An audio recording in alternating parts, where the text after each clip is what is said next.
figure of a superstar. Fly ass mansions and a million cars.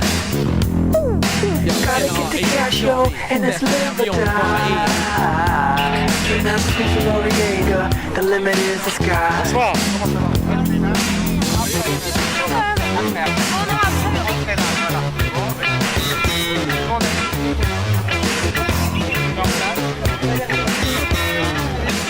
C'est mieux d'être acteur ou braqueur? Acteur. Ouais, parce qu'acteur, faut changer d'emploi. Acteur. Ah, c'est actrice, alors là, braqueuse, moi jamais. Hein. Ça me fait tomber dans un abîme terrible. Non, plutôt acteur. Acteur. Acteur, d'accord. Est-ce que quand vous étiez enfant, vous avez déjà volé, vous êtes fait prendre la main dans le sac? Ouais, ça m'est arrivé, oui. Quand vous étiez plus jeune, vous avez déjà fait prendre la main dans le sac? Une fois, ouais. Comment ça s'est passé? Plutôt bien, ça s'est bien fini, mes parents l'ont jamais su.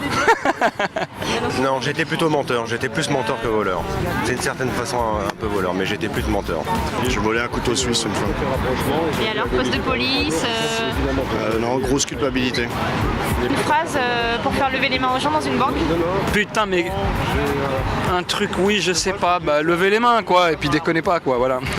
En fait, il suffit pas d'une phrase, il suffit d'avoir juste un pistolet et en général ça suffit, les gens ils comprennent tout de suite qu'on n'est pas là pour faire un karaoké.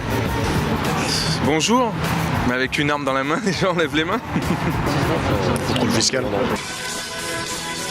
Ça s'appelait au début But Chaumont, puis après on a repris le gang des postiches. J'aimais pas moi le gang des postiches, parce que vous savez, tout à l'heure je suis allé à l'émission de télé, la première chose qu'ils ont fait, un petit gag, ils l'ont appelé tout de suite le gang des potiches. Et je me disais j'ai pas envie d'entendre ça, etc., etc. Et en plus, le dernier gang, c'est vraiment l'esprit du film, c'est-à-dire, et c'est l'esprit de cette bande.